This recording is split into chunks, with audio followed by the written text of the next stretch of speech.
ये लड़का जो पकौड़े की दुकान चला रहा है, आपको क्या लगता है मेहनत करके आगे चल के ये कितना अमीर बन सकता है? हो सकता है आगे चल के ये एक रेस्टोरेंट खोल ले या होटल चेन बिजनेस का मालिक बन जाए। इससे ज्यादा आखिर क्या ही कर लेगा, यही सोच होती है समाज के कुछ लोगों की। लेकिन दोस्तों, यही लड़का आगे चल के भारत का सबसे अमीर आदमी बना और इनकी कंपनी दुनिया की नंबर 1 कंपनियों में शुमार है। और आज हम सब इन्हें धीरू भाई अंबानी के नाम से जानते हैं और इनकी कंपनी को रिलायंस ग्रुप के नाम से। तो आखिर कैसे एक बच्चा जिसने बचपन में पकौड़े बेचे और जवानी में पेट्रोल पंप में पेट्रोल भरा, उसने 75,000 करोड़ के टर्नओवर वाली एक कंपनी बना ली। आज की इस वीडियो में हम धीरू भाई अंबानी और रिलायंस इंडस्ट्रीज की पूरी कहानी गहराई से जानेंगे।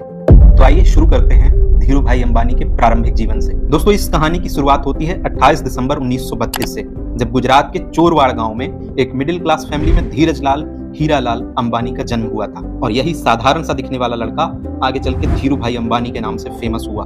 इनके पिता हीराचंद गोवर्धन भाई अंबानी गांव के ही एक स्कूल में बच्चों को पढ़ाने का काम करते थे और इसी से अपना घर चलाते थे। जब धीरू भाई अंबानी 5 साल के हुए तब उनका एडमिशन बहादुर खान जी स्कूल में करा दिया गया। हालांकि धीरू भाई अंबानी को पढ़ाई लिखाई से कोई खास लगाव नहीं था, फिर भी पिता के डर से ना चाहते हुए भी उन्हें स्कूल जाना पड़ता था। अब क्योंकि हीराचंद जी के कुल 5 बच्चे थे और जैसे जैसे वे बड़े हो रहे थे, उन्हें स्कूल की सैलरी से घर चलाने में काफी प्रॉब्लम होने लगी थी। और इस गरीबी और तंग हाली से परेशान होकर एक दिन धीरू भाई अंबानी ने फैसला किया कि अब वो पढ़ाई छोड़कर कोई काम करेंगे। वैसे तो बेटे के इस फैसले से हीराचंद यानी कि उनके पिताजी काफी नाराज हुए और उन्हें वापस स्कूल भेजने की कोशिश भी की, लेकिन धीरू भाई के जिद के सामने उन्होंने हार मान ली। अब धीरू भाई काम तो करना चाहते थे, लेकिन करें क्या, ये उन्हें समझ नहीं आ रहा था। और इस तरह से वे काम की तलाश में इधर उधर घूमते रहे और घूमते घूमते अपने गांव के मंदिर पहुंच गए। उन्होंने देखा कि अक्सर सुनसान रहने वाले मंदिर परिसर में आज बहुत भीड़ लगी थी। तो पता चला कि ये भीड़ फरवरी के महीने में किसी प्राचीन मान्यता की वजह से हर साल लगती है। अब इतनी बड़ी संख्या में श्रद्धालुओं को देखकर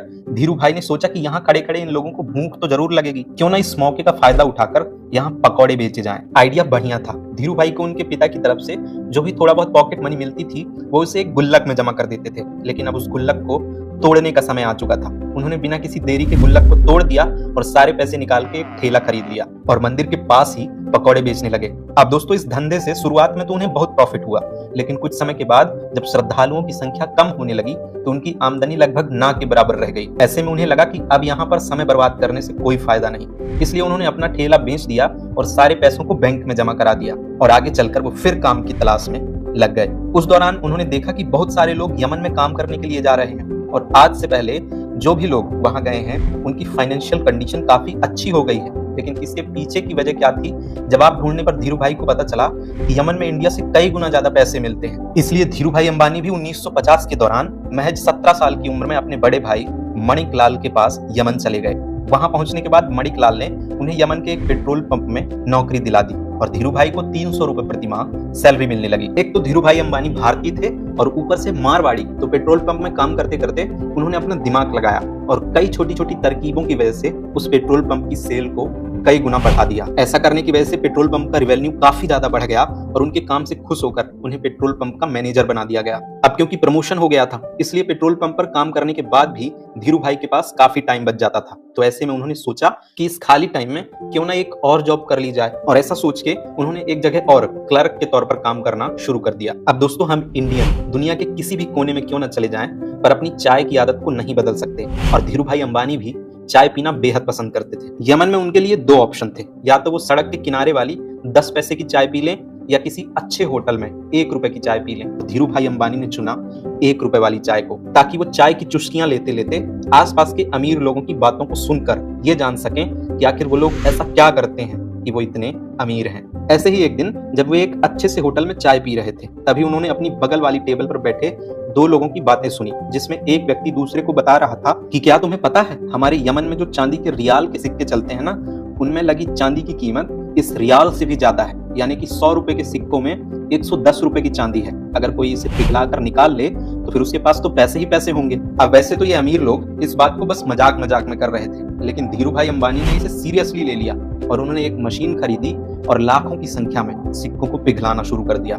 जैसे जैसे धीरू भाई का यह काम आगे बढ़ा, मार्केट में तो सिक्कों की कमी ही आ गई और गवर्नमेंट भी परेशान हो गई कि आखिर ये सिक्के जा कहां रहे हैं। और दोस्तों, जब गवर्नमेंट ने इस बात के लिए एक इन्वेस्टिगेशन टीम बनाई, तब धीरू भाई अंबानी का नाम भी सामने आ गया। हालांकि जब तक पुलिस उनके ठिकाने तक पहुंचती धीरू भाई अंबानी सारे पैसे इकट्ठा करके वहां से इंडिया निकल चुके थे। ये साल था 1858 का, जब धीरू भाई अंबानी वापस अपने घर पहुंचे और जब उनके पिता ने ये सुना कि वे नौकरी छोड़कर आ गए हैं तो वो काफी ज्यादा नाराज हुए। घर वालों को तो कम प्रॉब्लम हुई, लेकिन रिश्तेदारों ने ज्यादा ही बातें करनी शुरू कर दी। लेकिन धीरू भाई अंबानी ने उनकी बातों पर ध्यान नहीं दिया और आज की स्टोरी में हमको धीरू भाई अंबानी से ऐसी ही कुछ चीजें जरूर सीखनी है। दोस्तों, यमन से वापस आकर कुछ समय गांव में बिताने के बाद धीरू भाई अंबानी ने कोकिला बेन से शादी कर ली और फिर उसके बाद अपना बिजनेस स्टार्ट करने के लिए मुंबई चले गए। 1958 में ही उन्होंने 50,000 रुपए की पूंजी के साथ रिलायंस कॉमर्शियल कॉरपोरेशन नाम का एक ऑफिस खोल लिया और मसालों का व्यापार करने लगे। कुछ समय के बाद उन्हें पता चला कि मसालों की जगह अगर सूत का व्यापार किया जाए तो उन्हें कहीं ज्यादा फायदा होगा, लेकिन प्रॉब्लम ये थी कि उनके पास इस व्यापार के लिए पर्याप्त पैसे नहीं थे। इसलिए उन्होंने अपने एक कजन चंपकलाल दमानी के साथ व्यापार करने का सोचा, जो पहले उन्हीं के साथ यमन में रहा करते थे। लेकिन जब उन्होंने इस इंडस्ट्री में एंट्री करने की ट्राई की तब उन्हें पता चला कि यहाँ पर व्यापारियों ने एक यूनियन बना रखा है और वे सब मिलकर किसी भी नए व्यापारी को इस इंडस्ट्री में एंटर नहीं होने देते, और अगर किसी को एंटर भी करना है तो यूनियन के लीडर से परमिशन लेनी पड़ती थी। इस तरह से एक नए फील्ड में उतरना धीरू भाई अंबानी के लिए काफी चैलेंजिंग हो गया था। हालांकि काफी मेहनत मशक्कत के बाद उन्हें यह परमिशन तो मिल गई, लेकिन इसके बाद उन्हें पता चला कि वो जिन फैक्ट्री से सूत खरीद रहे थे उन्होंने भी एक यूनियन बना रखा है और जिन्हें फाइनली अपना प्रोडक्ट बेचा जाता था उनका भी एक अलग यूनियन है। इस तरह से ये सभी मिलकर इन बीच के ही व्यापारियों को लूट रहे थे, क्योंकि एक तो फैक्ट्री वाले सूत को महंगे दाम पर बेचते थे, दूसरी तरफ खरीदार उन्हें सस्ते दाम पर खरीदते थे और बीच में नुकसान हो रहा था धीरू भाई और उनके जैसे कई सारे व्यापारियों का। ये सब देखने के बाद धीरू भाई ने एक बहुत बड़ा स्टेप लिया और अपने यूनियन के सभी मेंबर्स को इकट्ठा करके यह डिसाइड किया कि हम सब फैक्ट्री से सस्ते में माल उठाएंगे और महंगे में बेचेंगे ताकि हमें भी अपने हक का पूरा प्रॉफिट मिल सके। हालांकि ऐसा करने पर मुंबई के कई बड़े व्यापारी नाराज हो गए और इसीलिए उन्होंने एक IAS ऑफिसर को पैसे खिलाकर उस जगह पर ताला लगवा दिया जहां पर खरीदारी के लिए बोली लगाई जाती थी। लेकिन दोस्तों, धीरू भाई अंबानी का दिमाग भी किसी से कम थोड़ी था। उन्होंने गोदाम में जब ताला लगा देखा तो अपना विरोध जताने के लिए यूनियन के मेंबर्स के साथ मिलकर अपना सारा माल उस IAS ऑफिसर के घर के सामने रखवा दिया। अब इत्तेफाक से कुछ ही घंटों में उस IAS ऑफिसर के घर पर बड़े ऑफिसर्स को आना था और अगर वह घर के सामने बिखरी हुई बोरियों को देख लेते तो फिर उन्हें इस भ्रष्ट अफसर की हरकतों का पता लग जाता। इसी वजह से अपनी नौकरी को बचाने के लिए कुछ ही मिनटों के अंदर उस IAS ऑफिसर ने ताला खुलवा दिया और धीरू भाई समेत उन सभी व्यापारियों का कारोबार फिर से चल पड़ा। दोस्तों, अब इसके कुछ साल बाद तक तो सब कुछ ठीक चल रहा था, लेकिन फिर चंपकलाल दमानी और धीरू भाई अंबानी के बीच डिस्प्यूट्स होने लगे। असल में दोनों का बिजनेस माइंडसेट बहुत ज्यादा अलग अलग था, इसलिए 1965 में चंपकलाल दमानी ने पार्टनरशिप खत्म करने की सोची और फिर दोनों अलग अलग हो गए। 1966 में धीरू भाई अंबानी ने गुजरात के नरोदा में एक टेक्सटाइल मिल शुरू की और फिर यहां से उन्होंने कभी भी पीछे मुड़कर नहीं देखा। इसी दौरान भारत सरकार रिप्लेनिशमेंट लाइसेंस लेकर आई, जिसके तहत व्यापारी बाहर के देशों से सस्ते फैब्रिक मंगा सकते थे, लेकिन शर्त यह थी कि उससे कुछ नया बनाकर वापस से दूसरे देशों में एक्सपोर्ट करना होगा। यहाँ पर धीरू भाई अंबानी ने चालाकी दिखाते हुए अपनी सारी सेविंग से विदेशी फैब्रिक खरीद लिया और फिर उससे तरह तरह के आउटफिट जैसे कि shirt, T-shirt, lower, stole, shorts बनाने लगे। इस नए कारोबार के लिए ब्रांड नेम रखा गया विमल, जो कि उनके बड़े भाई रमणीक लाल अंबानी के बेटे बिमल अंबानी के नाम पर रखा गया था। अब मशीनें लग चुकी थी, कपड़ों का प्रोडक्शन भी भारी मात्रा में कर लिया गया था, लेकिन उन्हें बाजार में उतरने से रोकने के लिए दूसरे टेक्सटाइल मालिकों ने एक चाल चली। एक्चुअली उन्होंने सभी रिटेलर से यह कह दिया था कि अगर धीरू भाई अंबानी से आपने माल खरीदा तो फिर उन्हें आगे कभी माल नहीं मिलेगा। लेकिन दोस्तों, दूसरे टेक्सटाइल मालिकों की यह साजिश भी धीरू भाई अंबानी को रोक नहीं सकी। इन्होंने पूरे देश में घूम घूम कर रिटेलर्स को यह भरोसा दिलाया कि वह माल उन्हीं से खरीदें। उन्होंने सभी रिटेलर्स को यह वादा किया कि अगर नुकसान होगा तो आप मेरे पास आना और अगर मुनाफा हुआ तो आप रख लेना। धीरू भाई की ये बात रिटेलर्स के साथ साथ थोक व्यापारियों को भी भा गई और उन्होंने उनसे जमकर कपड़े की खरीदारी की। अब चूंकि पॉलिएस्टर की क्वालिटी मार्केट में मौजूद बाकी ब्रांड के मुकाबले बहुत बढ़िया थी, इसलिए विमल के कपड़ों की डिमांड बहुत तेजी से बढ़ने लगी। और दोस्तों, एक मौका तो ऐसा भी आया जब देश में एक साथ एक दिन में 100 शोरूम्स का उद्घाटन किया गया और विमल उस जमाने का नंबर 1 पॉलिएस्टर ब्रांड बन गया। इसके अलावा वर्ल्ड बैंक की टीम ने जब धीरू भाई के नरौदा स्थित कपड़ा मिल का इंस्पेक्शन किया तो फिर उन्होंने इसे इंडिया का बेस्ट टेक्सटाइल मिल कहा। साथ ही यहाँ पर बने हुए कपड़े विकसित देशों के स्टैंडर्ड पर भी एक्सीलेंट साबित हुए। लेकिन दोस्तों, ये सफर धीरू भाई अंबानी के लिए इतना आसान नहीं था, क्योंकि जब इनके कॉम्पिटिटर्स को यह पता चला कि धीरू भाई अंबानी ने रिप्लेनिशमेंट का गलत फायदा उठाया है, तब उन्होंने धीरू भाई के खिलाफ केस कर दिया। इसके बाद धीरू भाई ने यह सफाई दी कि रिप्लेनिशमेंट की शर्तों में ये कहाँ लिखा है कि बाहर के देश से माल मंगाकर 100% एक्सपोर्ट कर देना है। असल में धीरू भाई अंबानी विदेशी फैब्रिक से बनाए गए कपड़ों में से कुछ हिस्सा फॉरेन मार्केट के लिए रवाना कर देते थे और कुछ हिस्सा डोमेस्टिक के लिए रख लेते थे। और दोस्तों उनकी इस स्ट्रेटजी से उनके बिजनेस को काफी प्रॉफिट भी हुआ। साथ ही विमल देश के साथ साथ विदेशों में भी अपनी अच्छी पहचान बनाने में कामयाब हो गया। इस एरिया में मिली सफलता के बाद धीरू भाई ने धीरे धीरे कई और भी दूसरे सेक्टर्स में अपने बिजनेस को एक्सपेंड करना शुरू कर दिया। 8 मई 1973 को कंपनी का नाम रिलायंस कॉमर्शियल कॉर्पोरेशन से बदलकर रिलायंस टेक्सटाइल इंडस्ट्रीज लिमिटेड कर दिया गया और 1976-77 के बीच इसका एनुअल टर्नओवर 70 करोड़ रुपए हो गया था। अब दोस्तों आया जनवरी 1978, जब धीरू भाई अंबानी ने आजाद भारत का पहला आईपीओ लाने का सोचा और फिर अपनी कंपनी को बॉम्बे और अहमदाबाद स्टॉक एक्सचेंज पर लिस्ट करा दिया। इस तरह से एक टाइम पर पेट्रोल पंप में काम करने वाले धीरू भाई की अपनी खुद की ऑयल मिल प्रोडक्शन कंपनी हो गई। इसके बाद आया 16 फरवरी 1986, जब धीरू भाई को पहला हार्ट अटैक आया।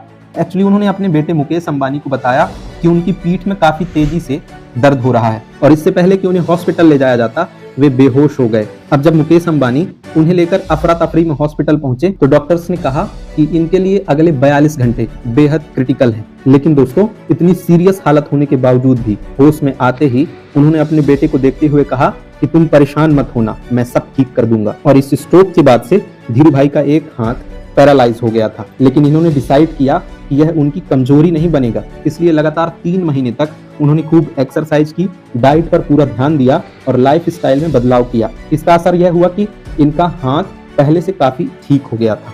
अब शुरू होगा इनका गोल्डन एरा। आगे चलकर धीरू भाई अंबानी एक ऐसे गोल्डन एरा में एंटर हुए जब इनके बिजनेस कई सारे सेक्टर्स में तेजी से एक्सपेंड होने लगे। 1992 में धीरू भाई अंबानी ने वो करके दिखाया जो कि उस समय के बड़े बड़े इंडियन कंपनीज ने सपने में भी नहीं सोचा होगा। असल में इस साल कंपनी ने ग्लोबल मार्केट से भी फंड जुटाना शुरू कर दिया था। ऐसा करने वाली रिलायंस देश की पहली कंपनी बन गई थी। साल 1995-96 में धीरू भाई ने 9X USA के साथ मिलकर अपनी telecom company Reliance telecom private limited की भारत में शुरुआत की।